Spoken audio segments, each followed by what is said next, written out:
আলহামদুলিল্লাহ, সমস্ত প্রশংসা আল্লাহ সুবহানাহু ওয়া তাআলার জন্যই, যে আল্লাহ রাব্বুল আলামিন আমাদেরকে একটি সপ্তাহের পর আবারও ঐতিহ্যবাহী শরীফপুর আহলে হাদিস জামে মসজিদে জুমার খুতবা শ্রবণ করার জন্য কাছে ও দূর দূরান্ত থেকে সমবেত হওয়ার তৌফিক দান করেছেন। সেজন্য আল্লাহ রাব্বুল আলামিনের কৃতজ্ঞতা প্রকাশে সকলে বলি আলহামদুলিল্লাহ। অজস্র দরুদ ও সালাম বর্ষিত হোক সর্বকালের সর্বযুগের সর্বশ্রেষ্ঠ মহামানব মুহাম্মদুর রাসূলুল্লাহ সাল্লাল্লাহু আলাইহি ওয়াসাল্লামের উপর, যার অক্লান্ত পরিশ্রমের মাধ্যমে মানব জাতির কল্যাণের জন্য যতগুলো দিক নির্দেশনা দেওয়ার প্রয়োজন, যা যা পদক্ষেপ গ্রহণ করার প্রয়োজন, প্রত্যেকটা পদক্ষেপ গ্রহণ করে বাস্তবায়ন করে মানব জাতির কল্যাণের জন্য যিনি নিবেদিত প্রাণ ছিলেন, সেই মহান নেতার উপর বর্ষিত হোক অজস্র দরুদ ও সালাম। সকলে বলি আল্লাহুম্মা সাল্লি আলাইহি আল্লাহুম্মা বারিক আলাইহি। সম্মানিত মুসল্লিয়ান ইকরাম, আজকের জুমায় যে বিষয়টি আমরা আলোচনা করব, সেই বিষয়টি নিয়ে আজকে বর্তমান যুবক এবং বৃদ্ধ সকলেই আমরা একটা টেনশন করি, চিন্তিত হই, যে বিষয়টি আল্লাহ সুবহানাহু ওয়া তাআলা আপনার আমার যখন পৃথিবীতে আপনি আমি কেউ আগমন করেনি, মায়ের গর্ভে আপনার একটা আকার আকৃতি আল্লাহ রাব্বুল আলামিন দিয়েছেন, তখনই আপনার সেগুলো লিপিবদ্ধ হয়েছে এবং সূরা হুদের 6 নম্বর আয়াত থেকে প্রমাণিত হয় যে সব কিছু লিপিবদ্ধ এবং আল্লাহ রাব্বুল আলামিন দায়িত্ব গ্রহণ করেছেন। সময় এবং কাল এবং সেটা কোন জায়গায় হবে সব কিছু আল্লাহ রাব্বুল আলামিন লিপিবদ্ধ করেছেন। এরপরেও আমরা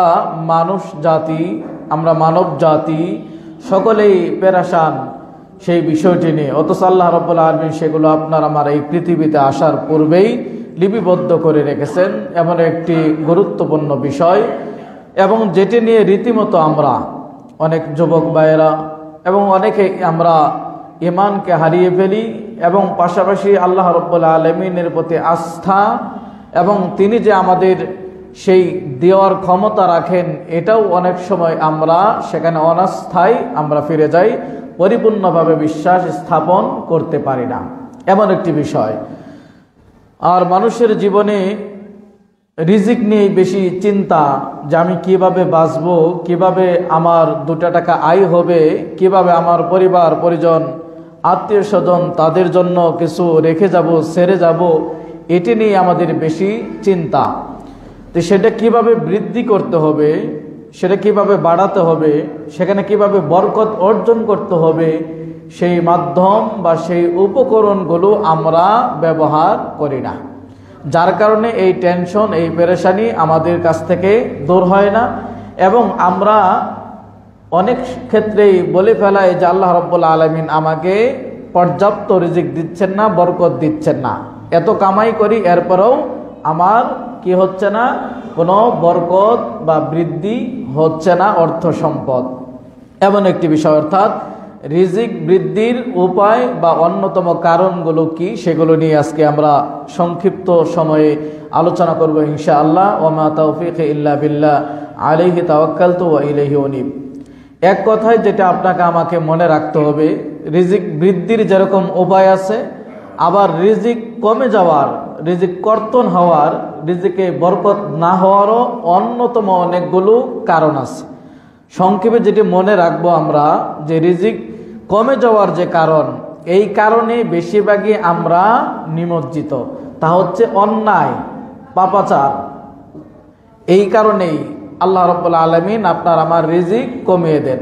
তাহলে মানুষের রিজিক কমে যায়, তার মধ্যে হচ্ছে অন্যায় এবং অপরাধ, এটার মাধ্যমেই মানুষের রিজিক কি হয়, কমে যায়। যেহেতু আজকে আমাদের টপিক হচ্ছে যে রিজিক বৃদ্ধির অন্যতম কারণ বা উপায়, সংক্ষেপে মনে রাখবো, বৃদ্ধি যেরকম হয় তেমনি আবার রিজিক আপনার আমার কমে যেতে পারে। তো কমে যাওয়ার মাধ্যম হচ্ছে অন্যায়, অশ্লীলতা, ব্যয়াপনা, অবাধ্য, আল্লাহ রাব্বুল আলামিনের আনুগত্য থেকে বেরিয়ে আসা।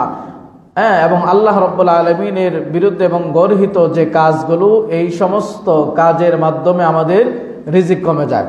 তা আসুন যে বিষয় নিয়ে আজকে আমরা আলোচনা করব তা হচ্ছে রিজিক বৃদ্ধির উপায়। কয়েকটি কারণ আমরা উল্লেখ করার চেষ্টা করব। প্রথমত, আল্লাহ সুবহানাহু ওয়া তাআলা সূরা হুদের যে ঘোষণা দিয়েছেন, ওমা মিন দাব্বাতিন ফিল আরদি ইল্লা আলাল্লাহি রিজকুহা ওয়া ইয়ালামু মুস্তাকাররাহা ওয়া মুস্তাওদাআহা কুল্লুন ফি কিতাবিম মুবিন, যে জলে স্থলে যা আছে পৃথিবীতে বিচরণশীল প্রাণীকুল বলতে যা বোঝানো হয়, মানুষ এবং আরো অন্যান্য মাখলুকাত, অন্যান্য সৃষ্টি জগৎ, সব কিছুরই রিজিকের দায়িত্ব আল্লাহ সুবহানাহু ওয়া তাআলা নিয়েছেন। তাহলে যে আল্লাহ রাব্বুল আলামিন আপনার আমার এবং আপনার আমার যে যা কিছু দেখি, সমুদ্রের গহল অতল তলে, এবং এমনও জঙ্গল আছে যেখানে পৃথিবীর কোনো মানুষ, পৃথিবীর কোনো স্যাটেলাইট, পৃথিবীর কোনো কিছু পৌঁছা সম্ভব নয়, অসংখ্য অগণিত মাখলুকাত, প্রত্যেকটা মাখলুকাতের রিজিকের দায়িত্ব আল্লাহ রাব্বুল আলামিন গ্রহণ করেছেন। তথাপিও এরপরেও আমাদের চিন্তা দূর হয় না আমি কি খাবো, কি করব। তাহলে আল্লাহ রাব্বুল আলামিন কিন্তু ঘোষণা দিয়েই দিয়েছেন, এখান থেকে আমাদের চিন্তার কোনো কারণ নেই, তিনি আমাদের রিজিকের দায়িত্ব নিয়েছেন। তাহলে আমাদের কিসের চিন্তা? যিনি সৃষ্টিকর্তা, তিনি যেহেতু আমাদের রিজিকের দায়িত্ব নিয়েছেন, আমাদের চিন্তিত হওয়ার, বিচলিত হওয়ার কোনো কারণ নেই। যেটি আপনাকে আমাকে করতে হবে, যে সমস্ত মাধ্যমে তিনি রিজিক দিয়ে থাকেন, বরকত দিয়ে থাকেন, সেই মাধ্যমগুলো আপনাকে আমাকে বাস্তবায়ন করতে হবে। যে কারণে আল্লাহ রাব্বুল আলামিন মানুষের সৃষ্টি জগতের, বিশেষ করে মানব জাতির কি করেন? রিজিক বৃদ্ধি করেন। তার অন্যতম কারণ হচ্ছে তাকওয়া। এই তাকওয়ার মাধ্যমেই আল্লাহ সুবহানাহু ওয়া তাআলা মানব জাতির রিজিক বৃদ্ধি করে থাকেন। সূরা তালাকের 2 নম্বর আয়াতে আল্লাহ রাব্বুল আলামিন বলেন, ওয়া ইয়াত্তাকিল্লাহা ইয়াজআল লাহু মাখরাজা, যে ব্যক্তি প্রকৃতপক্ষে আল্লাহ রাব্বুল আলামিনকে ভয় করবে, আল্লাহর তাকওয়া, আল্লাহর ভয় ভীতি তার ভিতরে থাকবে, আল্লাহ রাব্বুল আলামিন তার জন্য পথ খুলে দিবেন। ওয়া ইয়ারযুকুহু মিন হাইসু লা ইয়াহতাসিব, এবং তাকে এমন ভাবে রিজিক দিবেন সে কল্পনাও করতে পারবে না। তাহলে রিজিক বৃদ্ধির অন্যতম যে কারণ, সেটি হচ্ছে আমাদের কি করতে হবে? তাকওয়া অবলম্বন করতে হবে। আল্লাহর ভয় ভীতি সদা জাগ্রত সকল অবস্থায় আপনার আমার ভিতরে আল্লাহ রাব্বুল আলামিনের যদি তাকওয়া থাকে, তাহলে আল্লাহ রাব্বুল আলামিন এই তাকওয়ার ভিত্তিতেই আপনার আমার রিজিক বৃদ্ধি করবেন।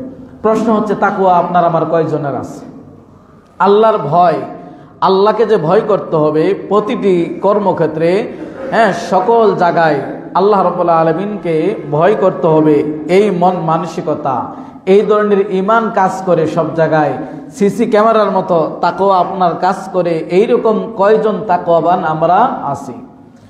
আল্লাহ রাব্বুল আলামিন সূরা আরাফের 96 নম্বর আয়াতে বলেন, ওয়ালাউ আন্না আহলাল কুরা আমানু ওয়াত্তাকাউ লাফাতাহনা আলাইহিম বারাকাতিম মিনাস সামাই ওয়াল আরদ, যদি এই জনপদের মানুষেরা ঈমান আনয়ন করত, যদি এই জনপদের লোকেরা আল্লাহ রাব্বুল আলামিনের প্রতি বিশ্বাস স্থাপন করত, ওয়াত্তাকাউ, আর আল্লাহ রাব্বুল আলামিনের ভয় তাকওয়া এটি যদি অবলম্বন করত, লাফাতাহনা আলাইহিম বারাকাতিম মিনাস সামাই ওয়াল আরদ, তাহলে আসমান এবং জমিনের বরকতের যে দুয়ারগুলো আছে সমস্ত দুয়ারকে আমি উন্মোচন করে দিতাম। সুবহানাল্লাহ। তাহলে এই জনপদের লোকেরা, জনপদ আপনার এই শরীফপুরবাসী হতে পারে, জনপদের লোকেরা বাংলাদেশের যে কোনো প্রান্তের হতে পারে, জনপদের লোকেরা বাংলাদেশের পৃথিবীর যে কোনো প্রান্তের জনপদের মানুষ হতে পারে। তারা যদি কি করে? ঈমান আনয়ন করে এবং তাকওয়া অবলম্বন করে, তাহলে আল্লাহ রাব্বুল আলামিন তাদেরকে বরকতের আসমান এবং জমিনের, আসমানের বরকত হচ্ছে বৃষ্টি বর্ষণ করবেন, আপনার জমিন উর্বর হবে। জমিনের বরকত হচ্ছে যে ফসলটি আপনি ফেলেছেন, যে ফসলটি আপনি রোপণ করেছেন, সেখানে আল্লাহ রাব্বুল আলামিন আপনার পর্যাপ্ত যেটুকুন প্রয়োজন আর এর চাইতেও আল্লাহ রাব্বুল আলামিন বেশি দিবেন, জমিনকে উর্বর করে দিবেন। তাহলে আল্লাহ সুবহানাহু ওয়া তাআলা এই রিজিক যেটা মাধ্যম আমাদের বৃদ্ধির, তার অন্যতম কারণ হচ্ছে তাকওয়া। এই তাকওয়া যদি আমরা অবলম্বন করতে পারি, আসমান এবং জমিনের বরকতের দুয়ার যদি আল্লাহ রাব্বুল আলামিন খুলে দেন, উন্মোচন করে দেন, মুক্ত করে দেন, তাহলে পৃথিবীর কোন অভাব অনাটন আপনাকে গ্রাস করবে? পৃথিবীর কোন দারিদ্রতা আপনাকে স্পর্শ করবে? কোনো দারিদ্রতাই আপনাকে স্পর্শ করতে পারবে না। ইমাম শাফি রাহিমাহুল্লাহ তিনি চমৎকার একটি কবিতা বলেছেন। ইমাম শাফি, যারা মাযহাব মনে করেন যে শাফি মাযহাবের বড় একজন ইমাম, এই ইমাম শাফি রাহিমাহুল্লাহ তিনি চমৎকার একটি কবিতা লিখেছেন যে তুমি কি করে আল্লাহ রাব্বুল আলামিনকে ভুলে যাও। যারা গাফেল তাদের উচিত যেন সে গাফেল থাকলেও সেজন্য আল্লাহ রাব্বুল আলামিনকে ভয় করে, কারণ সে জানে না কোন দিক থেকে কোন কারণে আল্লাহ রাব্বুল আলামিন তাকে রিজিক দিবেন। এরপর বলছে কাইফা তাখাফুল ফাকরা, কিভাবে তুমি দারিদ্রতাকে ভয় করো।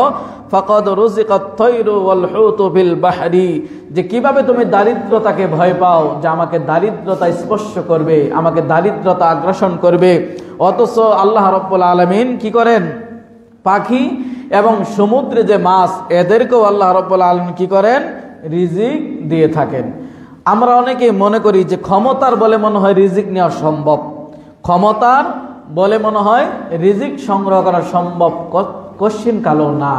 ক্ষমতার বলে যদি রিজিক সম্বোধন হতো, উপার্জন করা যদি সম্ভব হতো, তাহলে ইমাম শাফি রাহিমাহুল্লাহ তিনি বলেছেন তাহলে এই যে সামান্য ছোট্ট উসফুর চড়ুই পাখি, ছোট পাখিগুলো, তাহলে এরা কোনো রিজিকই পেত না। কারণ চিল, যেটা চিল আপনারা বলেন, এই চিল দেখবেন অনেক দূর থেকে সে শিকার করতে সক্ষম। তাহলে চিল যেরকম থাবা মেরে নিয়ে যেতে পারে, তাহলে বাকি ছোট্ট যে পাখিগুলো আছে, চড়ুই পাখি, এই ধরনের ছোট ছোট যে পাখিগুলো আছে তারা না খেয়ে মারা যেত। তাহলে বোঝা যাচ্ছে ক্ষমতার বলে রিজিক উপার্জন করা সম্ভব না। তাহলে ছোট ছোট পাখিরা রিজিক থেকে বঞ্চিত হতো, কারণ বড় ধরনের পাখি চিল এই ধরনের বড় বড় যারা আছে তারা সবল দিয়ে তার শিকারগুলো সে সংগ্রহ করে। তাহলে এই ধরনের ছোট যারা চড়ুই পাখি, এই জাতীয় যে পাখিগুলো আছে, তাহলে তারা কি করতে পারতো না, আল্লাহ রাব্বুল আলামিনের রিজিক তারা পেত না। তাহলে ক্ষমতার বলে কি হয় না, রিজিক উপার্জন হয় না। রিজিক উপার্জন হয় কিসের বলে, তাকওয়ার বলে, আল্লাহ রাব্বুল আলামিনের ভয়ের বলে। দ্বিতীয় নাম্বার রিজিক বৃদ্ধির, যেটা নিয়ে সবচেয়ে বেশি আমরা টেনশন করি যুব সমাজ, যে কি করব কি করব, কোনো টেনশনের কারণ নেই। মাধ্যমগুলো যদি আমরা গ্রহণ করতে পারি, উপায়গুলো যদি আমরা বাস্তবায়ন করতে পারি, আল্লাহ রাসূল সাল্লাল্লাহু আলাইহি সাল্লামের কথা কখনো মিথ্যা হতে পারে না, এবং আল্লাহ রাব্বুল আলামিনের কথা কখনো মিথ্যা হতে পারে না। ওমান আসদাকু মিনাল্লাহি কিলা, কথা বলার দিক থেকে আল্লাহর চাইতে সত্যবাদী আর কে আছে। ওমান আহদাসু মিনাল্লাহি হাদিসা, এবং কথা বলার দিক থেকে আল্লাহ রাব্বুল আলামিনের চাইতে সত্যবাদী আর কে আছে, কেউ নেই। দ্বিতীয় নাম্বার রিজিক বৃদ্ধির কারণ, তা হচ্ছে ইস্তিগফার, বেশি বেশি আল্লাহ রাব্বুল আলামিনের কাছে কি করা, ক্ষমা প্রার্থনা করা। আল্লাহ রাব্বুল আলামিনের কাছে ক্ষমা প্রার্থনা করলে কিভাবে রিজিক পাবেন, প্রশ্ন হতে পারে যে আমি আস্তাগফিরুল্লাহ পড়বো, ঠিক আছে, কিন্তু এর মাধ্যমে আল্লাহ রাব্বুল আলামিন রিজিক বৃদ্ধি করবেন কি করে? কোরআন খুলুন, কোরআনের কথা বলুন। যেমন একজন হাসান বসরি রাহিমাহুল্লাহ, একজন তাবি, বিশিষ্ট তাবি, তাকে যখন একজন ব্যক্তি প্রশ্ন করলেন তার কাছে এসে যে আমার ফসল হচ্ছে না, অনাবৃষ্টি, তাকে তিনি বললেন যে ইস্তাগফির, তুমি কি করো, আল্লাহ রাব্বুল আলামিনের কাছে ক্ষমা প্রার্থনা করো। আরেকজন এসে অভিযোগ করলেন যে আমার ফসল উৎপাদিত হচ্ছে না, আমার ফসল হচ্ছে না পর্যাপ্ত, জমির উর্বরতা কমে গেছে, তাকেও বললেন কি করে, তুমি ইস্তিগফার, আল্লাহর কাছে ক্ষমা প্রার্থনা করো। আরেকজন এসে বললেন যে আমার বাচ্চা কাচ্চা হচ্ছে না, ছেলে সন্তানের দরকার, আমাকে উপদেশ দেন। হাসান বসরি রাহিমাহুল্লাহ তিনি কি বললেন যে তুমি কি করে ইস্তিগফার প্রার্থনা করো। আরেকজন দারিদ্রতা, যে আমার দারিদ্রতায় আমাকে পেয়ে বসেছে, এখান থেকে উত্তোলনের উপায় কি, মুক্তির উপায় কি, কি করলে আমার এই দারিদ্রতা দূরীভূত হবে, তাকেও বললেন ইস্তাগফির, তুমি কি করো, ক্ষমা প্রার্থনা করো। তখন জিজ্ঞাসা করলো যে চারজন ব্যক্তি চার ধরনের অভিযোগ নিয়ে আসলেন, আপনি একই উত্তর দিলেন যে ইস্তিগফার, আল্লাহ রাব্বুল আলামিনের কাছে ক্ষমা প্রার্থনা করো, তাহলেই কি হবে, রিজিক বৃদ্ধি হবে।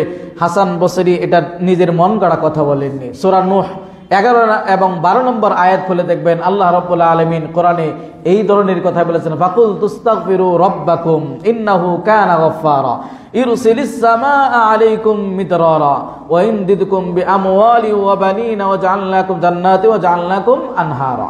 সূরা নূহ খুলে দেখবেন যে আল্লাহ রাব্বুল আলামিন ফাকুল তুস্তাগফিরু, নবীকে বলছে হে নবী তুমি ইস্তিগফার, ক্ষমা প্রার্থনা করো। যদি ক্ষমা প্রার্থনা করো, ইন্নাহু কানা গফফারা, তাহলে আল্লাহ রাব্বুল আলামিন কি করবেন, ক্ষমা করবেন। এরপরে বিনিময় কি করবেন, ইরসিলিস সামাআ আলাইকুম মিদরারা, আসমান থেকে মুষলধারে বৃষ্টি বর্ষণ করবেন। কি হবে বৃষ্টির মাধ্যমে, এই ক্ষমার মাধ্যমে। যখন ক্ষমা প্রার্থনা করবে আল্লাহ রাব্বুল আলামিন আসমান থেকে মুষলধারে বৃষ্টি বর্ষণ করবেন, এর মাধ্যমে তোমাদের ফসলগুলো উৎপাদিত হবে। হাসান বসরি যে 4 জনের অভিব্যক্তি শুনে তাদের যে পরামর্শ দিলেন, এই 4টি বস্তু এখানে উপস্থিত আছে। এক, যদি মুষলধারে বৃষ্টি বর্ষণ হয় তাহলে যে ব্যক্তির বাগান শুকিয়ে গেছে ওই ব্যক্তির বাগানে পানি আসবে এবং ফল ফসল জমিটা উর্বর হবে। এবং ওই আয়াতেই বলছে আল্লাহ রাব্বুল আলামিন তোমাদের সন্তানকে বৃদ্ধি করে দিবেন। তাহলে যে ব্যক্তির সন্তান হয় না অভিযোগ করেছে, আল্লাহ এখানে উত্তর দিয়ে দিয়েছেন যে তুমি ইস্তিগফার ক্ষমা প্রার্থনা করো। আমাদের দেশে তো কবিরাজ বাড়ি দৌড়ায়, সন্তান না হলে পীর সাহেবের কাছে দৌড়ায়, সন্তান না হলে বড় বুজুর্গানের দ্বীনের কাছে দৌড়ায়। অথচ আল্লাহ রাব্বুল আলামিন প্রত্যেকটাই কিন্তু শিরিক। বুজুর্গানের দ্বীনের কাছে যান, পীর সাহেবের কাছে গিয়ে যান, কবিরাজ বাড়ি গিয়ে কবিরাজের মাধ্যমে সন্তান দিতে পারবে এই মন মানসিকতা নিয়ে, এই বিশ্বাস নিয়ে মা বোনদের সবচেয়ে এই জায়গায় মা বোনেরা বেশি দুর্বল। সন্তান না হলে যদিও স্বামী কোনো রকম চেষ্টা করে শিরিক থেকে মুক্ত হওয়ার, কবিরাজ বাড়ি থেকে মুক্ত থাকার, কিন্তু নারীরা মা বোনেরা চুপে চুপে তারা কিন্তু কবিরাজ বাড়ির ভিড় জমায়। এটা শিরিক হবে। আল্লাহ যা দিতে পারেন পৃথিবীর কোনো, আপনি যদি 1% মনে করেন, বিন্দু পার্সেন্ট যদি মনে করেন এটা কোনো সৃষ্টি জগৎ দিতে পারে, তাহলে আপনি শিরিক, এবং ছোট ধরনের শিরিক না, এটা একেবারে বড় ধরনের শিরিক, যেটা আপনার জান্নাতকে হারাম করে দিতে পারে। তাহলে এখান থেকে আমাদের বেঁচে থাকতে হবে। এবং তিনি কি করবেন? তোমাদের ফসল দিবেন। তাহলে এই আয়াতগুলো যদি আমরা পর্যবেক্ষণ করি, আলোচনা করি এবং এগুলো যদি গবেষণা করি, তাহলে দেখতে পাবো যে এই আয়াতের ভিতরেই কারো যদি সন্তানের প্রয়োজন, ইস্তিগফারের মাধ্যমেই সম্ভব আল্লাহর কাছে চাইলে। কারো যদি ফসলে উৎপাদন হওয়া দরকার, সেটাও আল্লাহ রাব্বুল আলামিন দিবেন। কারো জমিতে উর্বরতা কমে গেছে, ফসল নষ্ট হয়ে যাচ্ছে, সেখানেও এর সমাধান রয়েছে। তাহলে এক কথায় প্রতিটি বিষয়ে যেটা আমাদের প্রয়োজন দৈনন্দিন চলতে গেলে, সকল বিষয়কে সামনে রেখে যদি আমরা আল্লাহ রাব্বুল আলামিনের কাছে ইস্তিগফার পাঠ করতে পারি, ক্ষমা প্রার্থনা করতে পারি, তাহলে অবশ্যই আল্লাহ রাব্বুল আলামিন আমাদের বড় ধরনের সমস্যাগুলো অতি সহজেই তিনি কি করবেন? সমাধান করে দিবেন। দিনে কয়বার ইস্তিগফার পাঠ করি? যে নবীর সামনে এবং পিছনে জীবনের সমস্ত গুনাহ মাফ, সেই নবী বলছে যে আমি 70 এবং অন্য বর্ণনায় 100-এরও অধিক তিনি ক্ষমা প্রার্থনা করতেন। কার কাছে? আল্লাহ রাব্বুল আলামিনের কাছে। তাহলে আপনার আমার কতবার দরকার আস্তাগফিরুল্লাহ বলার, যে আল্লাহ আমাকে ক্ষমা করো, হে আল্লাহ তোমার কাছে প্রার্থনা করি তুমি আমার জীবনের সমস্ত গুনাহ খাতাগুলো মাফ করে দাও।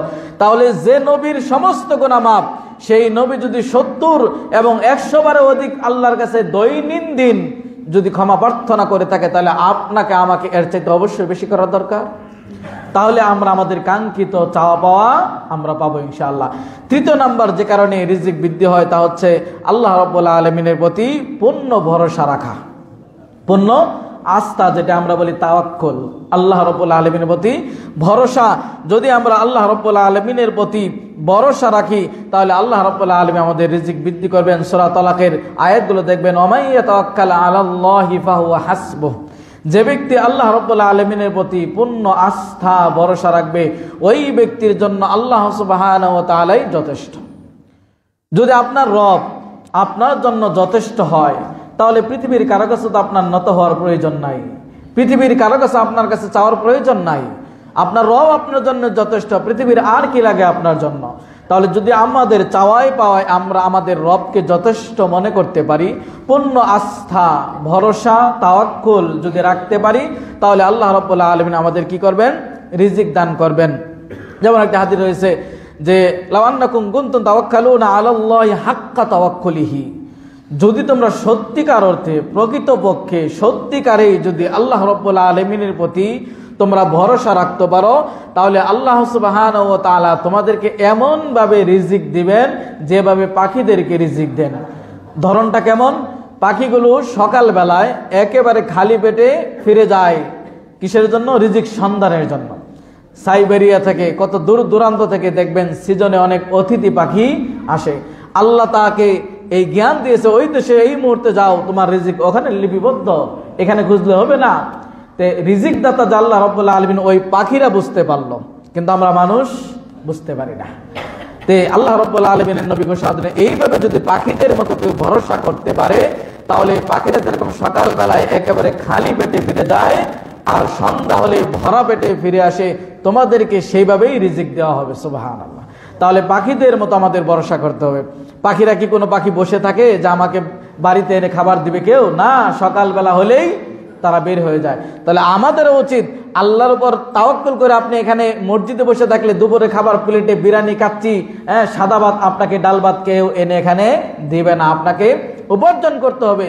ফাইযা কুদিয়াতিস সালাতু ফান্তাশিরু ফিল আরদি ওয়াবতাগু মিন ফাদলিল্লাহ, সালাত শেষ হবে, আপনাকে জমিনে আল্লাহর রিজিকের জন্য অন্বেষণ করতে হবে। আপনাকে ভাত মাখিয়ে একেবারে কেউ আপনাকে লুকমা মুখে তুলে দিবে না। তো পাখিরা কার প্রতি ভরসা করে? পাখিরা কি জমা করে রাখে যে আগামী দিন আমি কি খাবো আজকে জমা করে রাখি? না, তারা জমা করে রাখে না। তো পাখিদের মতো যদি আমরা ভরসা করতে পারি, আল্লাহ রাব্বুল আলামিন আমাদেরকে এই পাখিদের মতোই রিজিক দিবেন, রিজিক নিয়ে আমাদের চিন্তা করতে হবে না। তাহলে 3 নাম্বার, আমরা আল্লাহ রাব্বুল আলামিনের উপর যদি ভরসা রাখতে পারি তাহলে আল্লাহ রাব্বুল আলামিন আমাদের কি করবেন? রিজিক বৃদ্ধি করবেন। 4 নাম্বার যে উপায়ে আমাদের রিজিক বৃদ্ধি হবে তা হচ্ছে আত্মীয়তা সম্পর্ক বজায় রাখা। আত্মীয় সম্পর্ক বজায় রাখা। আল্লাহ রাসূল সাল্লাল্লাহু আলাইহি ওয়াসাল্লাম মান আহাব্বা আইয়াবসাতা লাহু ফি রিজকিহি ওয়া ইন সাআলাহু ফি আসারি ফালইয়াসিল রাহিমাহ, যে ব্যক্তি চায় যে তার রিজিক বৃদ্ধি হোক, যে ব্যক্তি পছন্দ করে ভালোবাসে যে তার রিজিকটা বৃদ্ধি করা হোক এবং তার আয়ু বাড়িয়ে দেওয়া হোক, হায়াত বাড়িয়ে দেওয়া হোক। হায়াত বাড়িয়ে দেওয়ার অর্থ হচ্ছে আপনি 60 বছরের জায়গায় 80 বছর বাঁচবেন এমনটি না। 60 বছর আপনি যা করতে পারবেন অন্য কেউ সেটা 70 বছর হয়তো করতে পারবে না। এবং আপনি মারা যাওয়ার পরে আপনাকে মানুষ শ্রদ্ধা ভরে স্মরণ করবে, আপনার জন্য দোয়া করবে, এটাও একটা অর্থ হতে পারে। তো যে ব্যক্তি তার রিজিককে বৃদ্ধি করতে চায় এবং কি করতে চায়, তার হায়াতকে বাড়াতে চায়, তার জীবনের সুস্থতাকে বৃদ্ধি করতে চায়, তার গড় আয়ুকে বৃদ্ধি করতে চায়, বরকত লাভ করতে চায়, তাহলে সে ব্যক্তি যেন আত্মীয় সম্পর্ক বজায় রাখে।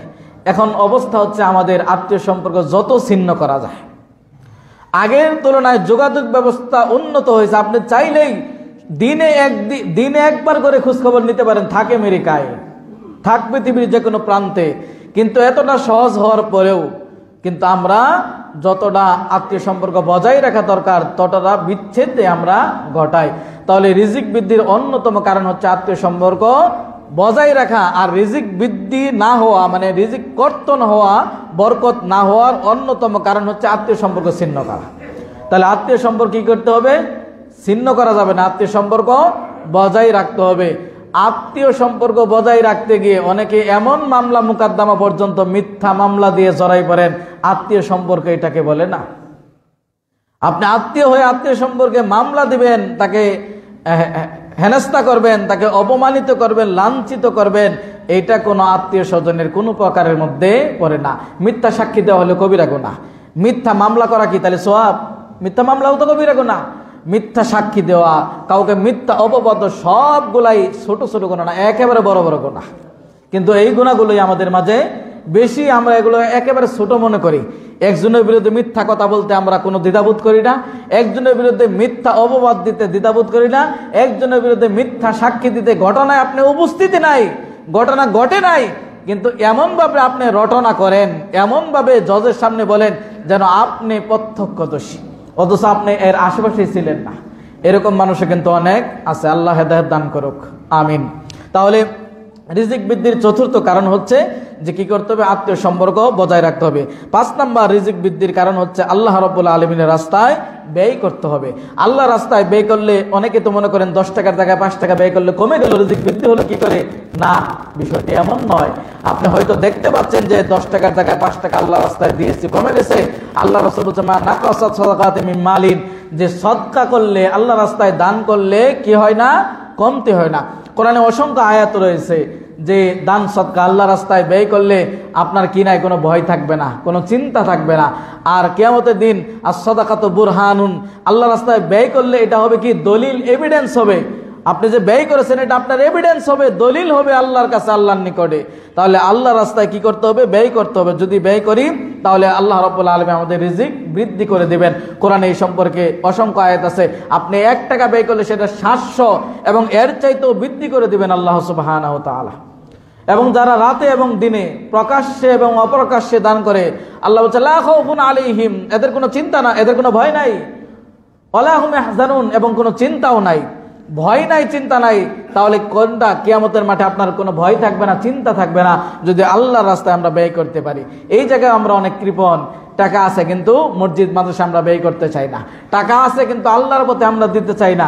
দিনে আপনি 500 টাকা 100 টাকা সিগারেট খেয়ে, গুল্লিপ সিগারেট ইত্যাদি দামি দামি ব্র্যান্ডের সিগারেট খেয়ে আপনি 500 টাকা 1000 টাকা উড়াইতে পারেন, কিন্তু আল্লাহর রাস্তায় যখন চাইতে যাই তখন টাকা নাই। অনেকে মনে করেন মসজিদ মাদ্রাসা কাজ হচ্ছে, আমি দিতে পারলাম না, বেঁচে গেলাম। না, আপনি বেঁচে গেলেন না, বরং হয়তো আপনার অর্থটা আল্লাহ গ্রহণ করেন নাই, আপনাকে এই সুবর্ণ সুযোগ হয়তো দেয় নাই। তাহলে আমরা যারা মনে করি যে মসজিদে দান করব না, মসজিদে এটা দেব না ওটা দেব না, যাদেরটা তারা করুক। মসজিদ কি যাদের? মসজিদ হলো প্রত্যেকের। মসজিদ কাদের? প্রত্যেকের। অতএব আমাদের আল্লাহর রাস্তায় কি করতে হবে? দান করতে হবে। এবং আল্লাহ রাব্বুল কোরআন বলছে, তোমাদেরকে এমন একটা ব্যবসার কথা বলে দেব না, হাল আদুল্লুকুম আলা তিজারাতিন তুনজিকুম মিন আযাবিন আলীম, যেটা যন্ত্রণাদায়ক শাস্তি থেকে তোমাদেরকে রক্ষা করবে। কি? তুমিনুনা বিল্লাহি ওয়া রাসূলিহি ওয়া তুজাহিদুনা ফি সাবিলিল্লাহি বিআমওয়ালিকুম ওয়া আনফুসিকুম, সেটা আল্লাহর প্রতি বিশ্বাস রাখা এবং সম্পদ দিয়ে এবং নিজের জানমাল দিয়ে আল্লাহর পথে জিহাদ করা। তাহলে আল্লাহ রাস্তায় ব্যয় করলে আল্লাহ রাব্বুল আলামিন কি করবেন? আপনার আমার রিজিক বৃদ্ধি করে দিবেন। আপনি টেরই পাবেন না কোন দিক থেকে আল্লাহ রাব্বুল আলামিন আপনার বৃদ্ধি করে দিচ্ছেন। 6 নম্বর রিজিক বৃদ্ধির অন্যতম কারণ হচ্ছে হজ ও উমরাহ। হজ এবং উমরার মাধ্যমেও রিজিক বৃদ্ধি হয়। কি করে? বলবেন যে এখন তো হজ করতে 6-7 লাখ টাকা দরকার, তাহলে রিজিক বৃদ্ধি হবে কি করবে? আল্লাহ রাসূল সাল্লাল্লাহু আলাইহি ওয়াসাল্লাম বলেছেন, তাবিউ বাইনাল হজ্জি ওয়াল উমরাহ, তোমরা কি করো? পরস্পর হজ এবং উমরা করার চেষ্টা করো। অর্থ দুটি হতে পারে, হজ করেছেন আপনি পাশাপাশি উমরা করার চেষ্টা করবেন, উমরা করেছেন পাশাপাশি আপনি হজ করার চেষ্টা করবেন। আপনার সামর্থ্য আছে আপনি একাধিকবার হজ করুন, আপনার সামর্থ্য আছে আপনি একাধিকবার উমরা করুন। যদি করতে পারেন তাহলে কি হবে? এই উমরা এবং হজ আপনার উপকার বয়ে এনে দিবে। কি? সেটা হচ্ছে আল ফাকরা, আপনার দারিদ্রতা দূর করে দিবে, অযুনুব এবং আপনার গুনাহকে দূর করে দিবে। তাহলে হজ এবং উমরার মাধ্যমে আপনার দারিদ্রতা দূর হবে, তাহলে রিজিক বৃদ্ধি হচ্ছে। কারণ রিজিক বৃদ্ধি হওয়ার কারণেই তো দারিদ্রতা দূরীভূত হলো। তাহলে হজ এবং উমরার মাধ্যমে দারিদ্রতা দূর হয় এবং গুনাহ মাফ হয়। আর এটা উদাহরণ দিয়েছে আল্লাহ রাসূল কিভাবে, যে এটা এমনভাবে মানুষের দারিদ্রতাকে দূর করবে, এমনভাবে মানুষের গুনাহকে দূর করে দিবে, দূরীভূত করে দিবে, যেরকমভাবে একজন কামার সে কি করে? আগুনে ফুৎকার দিয়ে স্বর্ণ এবং রূপার ভিতরে যেগুলো দস্তা বলে বা যেগুলো ময়লা আবর্জনা, যেরকম ফু দিয়ে সেগুলোকে উড়িয়ে দিয়ে পরিষ্কার পরিচ্ছন্ন করে জগজগে চকচকে স্বর্ণ এবং রূপা আপনার সামনে উপস্থাপন করে, ঠিক এইভাবে এই হজ এবং উমরা এরকমভাবে আপনার জীবনের ময়লাগুলো, অপরাধগুলো দূর করে দিবে এবং দারিদ্রতাও দূর করে দিবে। কিন্তু আমরা অনেকের টাকা আছে, হজ উমরা করতে রাজি না, বিদেশে বাড়িঘর কিনতে রাজি এবং লেটেস্ট মোবাইল ফোন 1 লক্ষ টাকা দিয়ে আইফোন ইত্যাদি ইত্যাদি এগুলো কিনবে, কিন্তু উমরা আর হজ ভাগ্যে জুটে না। বিভিন্ন দেশে ট্যুরে বের হবে বিভিন্ন সিজনে আত্মীয় স্বজন নিয়ে, পরিবার নিয়ে, কিন্তু উমরা আর হজ বেচারার নসিবে জুটে না। এরকম অনেক ধনী মানুষ দেখবেন আছে, অর্থশীল, হয়তো আল্লাহ তাদের কবুল করেন নাই। এজন্য আল্লাহর কাছে চাইতে হবে কবুলিয়াত। 7 নম্বর যেটির মাধ্যমে রিজিক বৃদ্ধি হয় তা হচ্ছে ইলমে দ্বীন চর্চা করার জন্য সহযোগিতা করা। যারা ইসলামিক জ্ঞান অর্জন করে তাদের সহযোগী যদি হতে পারেন, এর মাধ্যমে আল্লাহ সুবহানাহু ওয়া তাআলা কি করবেন? আপনার রিজিককে বৃদ্ধি করে দিবেন। আপনি হয়তো এই এলাকায় কোনো এতিম থাকতে পারে, কোনো দরিদ্র থাকতে পারে, মেধা আছে কিন্তু পড়াশোনা করতে গেলে যে অর্থের প্রয়োজন সেটি সম্ভব হচ্ছে না। আপনি জাকাতের অর্থ দিয়ে বা আপনার অন্যান্য সদকা দিয়ে, আপনার অন্যান্য টাকা দিয়ে আপনি যদি তার পড়ার ব্যবস্থা করে দেন, এর মাধ্যমে এই যে আপনি দিনে জ্ঞান অর্জনের জন্য সাহায্যকারী হলেন, এই জন্য আল্লাহ রাব্বুল আলামিন আপনার রিজিক বৃদ্ধি করে দেবেন। সুবহানাল্লাহ। তাহলে আমাদের উচিত, আর যারা দিনে জ্ঞান অর্জন করে এদের জন্য কারা দোয়া করে জানেন?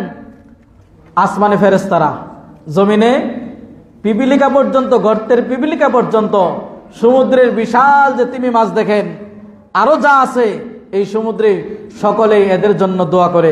কিন্তু এই শিক্ষাটা আমরা গ্রহণ করতে চাই না, এটাকে ভিখারি শিক্ষা মনে করি। এটাকে মনে করি এই শিক্ষায় শিক্ষিত হলে ইমামতি আর ডাল ভাত আর বক্তা ছাড়া, সমাজে বিবাহ পড়ানো ছাড়া আর নেতৃত্বে দেশ চালাতে এবং দেশের অগ্রণী ভূমিকা রাখতে, শাসন ক্ষেত্রে সুপ্রিম কোর্টে, হাইকোর্টে, জজ কোর্টে ইঞ্জিনিয়ার, ডাক্তার মনে হয় হওয়া সম্ভব নয়। এই ধারণা ভুল, আপনাকে এই ধারণা পাল্টাতে হবে। এই লাইনে পড়াশোনা করে মাসে 3 লক্ষ 2 লক্ষ টাকা কামায়, এরকম অনেক স্কলার আছে, আপনি তথ্য নিয়ে দেখুন। তাহলে আপনি কেন হীনমন্যতায় ভোগেন? কেন আপনি এটাকে ভিখারি বিদ্যা মনে করেন? এটা জান্নাতি বিদ্যা, জান্নাতে যাওয়ার মাধ্যম, এটা ভিখারি বিদ্যা নয়। তাহলে 7 নাম্বার রিজিক বৃদ্ধির অন্যতম কারণ হচ্ছে ইলমে দিন যারা অর্জন করে এদের সহযোগী হতে হবে। বরং উল্টাটা, যেখানে চর্চা হয় ইলমে দিন, যারা চর্চা করে, যেখানে প্রাতিষ্ঠানিকভাবে চর্চা করা হয়, সেগুলো বন্ধ করে দেওয়ার আমরা আখড়া পাই, তারা খুঁজে খুঁজে বের করি। আল্লাহ আমাদের হেদায়েত করুন। 8 নাম্বার রিজিক বৃদ্ধির অন্যতম কারণ হচ্ছে দুর্বল অসহায়দের পাশে দাঁড়াতে হবে। যদি দুর্বল এবং অসহায়দের পাশে আপনি দাঁড়ান, তাহলে আল্লাহ রাব্বুল আলামিন কি করবেন? আপনার রিজিক বৃদ্ধি করে দেবেন। প্রত্যেকটা দলিল আছে, সময় সংক্ষিপ্ত তাই দলিলগুলো উপস্থাপন করছি না। 9 নাম্বার, ইবাদতে মাশগুল হতে হবে। যদি ইবাদতে আমরা মত্ত হতে পারি, মাশগুল হতে পারি, তাহলে আল্লাহ রাব্বুল আলামিন আমাদের কি করবেন? রিজিক বৃদ্ধি করে দিবেন। তিরমিজিতে হাদিসে কুদসি আল্লাহ সুবহানাহু ওয়া তাআলা বলেন, হে ইবনে আদম, হে আদম সন্তানেরা, তাফাররাগলি ইবাদাতি, তোমরা আমার ইবাদতের জন্য কি করো? একটা সময়কে নির্ধারণ করো, সময় বের করে নাও। যদি এমনটি হয়, তাহলে আল্লাহ রাব্বুল আলামিন আপনাকে কি করবেন? অন্তরের দারিদ্রতা ধনীতে রূপান্তরিত করে দিবেন, আপনাকে ধনী করে দিবেন এবং আপনার রিজিক বৃদ্ধি করে দিবেন। আর যদি আপনি মাশগুল না হন ইবাদতে, অন্য কাজে, তাহলে আপনার এই দারিদ্রতা আর কোনোদিন আপনাকে ছেড়ে দিবে না। এমন ব্যস্ততা আপনাকে দিবে, 2 হাত ধরে আপনি এই দারিদ্রতা থেকে আর বের হতে পারবেন না। খালি দেখবেন ব্যস্ততা, কিন্তু দিন শেষে হিসাব করে দেখবেন আপনার সবলতা নাই, সবলতা নাই, খালি দেখবেন অভাব অনটল। তাহলে আমরা যদি রিজিক বৃদ্ধি করতে চাই, তাহলে ইবাদতে আমাদের মত্ত থাকতে হবে। ইবাদতও মত্ত না থেকে বরং শীতকালীন সময়টা পার করছি ব্যাডমিন্টন খেলে, ফুটবল খেলে, লুডো খেলে, দাবা খেলে, আড্ডায়, চার দোকানে, ইত্যাদি ইত্যাদি। অথচ আগের যুগের সালাফরা, যারা আমাদের সালাফ পূর্ববর্তী যারা ছিল, এরা শীতকালকে স্বাগত জানাতো, ইবাদত করার অন্যতম মাধ্যম, ইবাদত করার লম্বা রাত্রি পেতেন এবং ইবাদত করার জন্য যে আপনার এনার্জির প্রয়োজন, সেগুলো শীতকালে হয়, রাতগুলো লম্বা হয়, ঘুম পর্যাপ্ত পরিমাণে হয়, আল্লাহ রাব্বুল আলামিনকে বেশি বেশি ডাকার সুযোগ পাওয়া যায়। এগুলোকে আমরা ইবাদতে মত্ত না হয়ে বরং আমরা দাবি করি যে আমাদের দারিদ্রতা দূর হয় না। দারিদ্রতা তো দূর হবে না, কারণ তুমি ইবাদতের জন্য তুমি সময় বের করতে পারলে না, কিন্তু খেলাধুলার জন্য তোমার পর্যাপ্ত সময় আছে, বন্ধু বান্ধবের সাথে আড্ডা মারার পর্যাপ্ত সময় আছে, বা বন্ধের স্টার জলসা দেখার পর্যাপ্ত সময় আছে এবং বিভিন্ন কন্টেন্ট দেখার পর্যাপ্ত সময় আছে, কিন্তু আল্লাহর ইবাদতের জন্য এদের সময় নাই। জিজ্ঞেস করলে, না সালাত পড়তে পারি না, সংসারের অনেক কাজ, রান্না বান্না, ছেলে মেয়ে ইত্যাদি। এই ছেলে মেয়ে, রান্না বান্না, এই ব্যস্ততা কতদিন পর্যন্ত থাকবে? হাত্তা জুরতুমুল মাকাবির, যতক্ষণ পর্যন্ত আপনার এই কবরে না যাবেন, যতক্ষণ পর্যন্ত আপনার এই বুকের উপরে মাটি না আসবে, ততদিন পর্যন্ত আপনার আশা আকাঙ্ক্ষা আর ব্যস্ততাও শেষ হবে না। কিন্তু সকল ব্যস্ততা একদিন শেষ হয়ে যাবে। যেদিন ঘোষণা হবে অমুকের জানাজা অমুক টাইমে, সেদিন সকল ব্যস্ততা সব কিছুই স্তব্ধ হয়ে যাবে। তাহলে ইবাদতের জন্য আমাদের একটা সময় বের করা দরকার। 10 নাম্বার যেটির মাধ্যমে আমাদের রিজিক বৃদ্ধি হবে, তা হচ্ছে আস-সালাত। আল্লাহ রাব্বুল আলামিন কোরআনে বলেছেন, ওয়া'মুর আহলাকা বিস-সালাতি ওয়াস-সাবির আলাইহা লা নাসআলুকা রিজকা নাহনু নারযুকুকা ওয়াল আকিবাতু লিত-তাকওয়া। আল্লাহ রাব্বুল আলামিন বলেন, হে নবী, তুমি তোমার পরিবারকে কি করো? সালাতের আদেশ দাও এবং তুমি নিজেও সেটার উপর অবিচল থাকো। লা নাসআলুকা রিজকা, এর মাধ্যমে আমি তোমার কাছে রিজিক চাই না, বরং নাহনু নারযুকুকা, আমি তোমাকে রিজিক দিব। ওয়াল আকিবাতু লিত-তাকওয়া, এবং শেষ ফলাফল, চূড়ান্ত ফলাফল মুত্তাকিদের জন্যই। এবং চূড়ান্ত ফলাফল, ভালো ফলাফল কাদের জন্য? মুত্তাকিদের জন্য। প্রশ্ন, আপনি কি মুত্তাকি হতে পেরেছেন? তাহলে রিজিক বৃদ্ধি কিভাবে হবে? তাহলে সালাতে রিজিক বৃদ্ধি হয়। এবং ইমাম কাইয়িম রাহিমাহুল্লাহ তিনি একটি চমৎকার কথা বলেছেন যে সালাত কি করে? মানুষের রিজিককে টেনে আনে। সালাত মানুষের রিজিক টেনে নিয়ে আসে। সময় আমাদের একেবারে সংক্ষিপ্ত। আকুলি মা তাসমাউ লি ওয়া লাকুম লিসাইরিল মুসলিমিন ফাস্তাগফিরুল্লাহাল গফুরুর রহিম। ইমাম ইবনে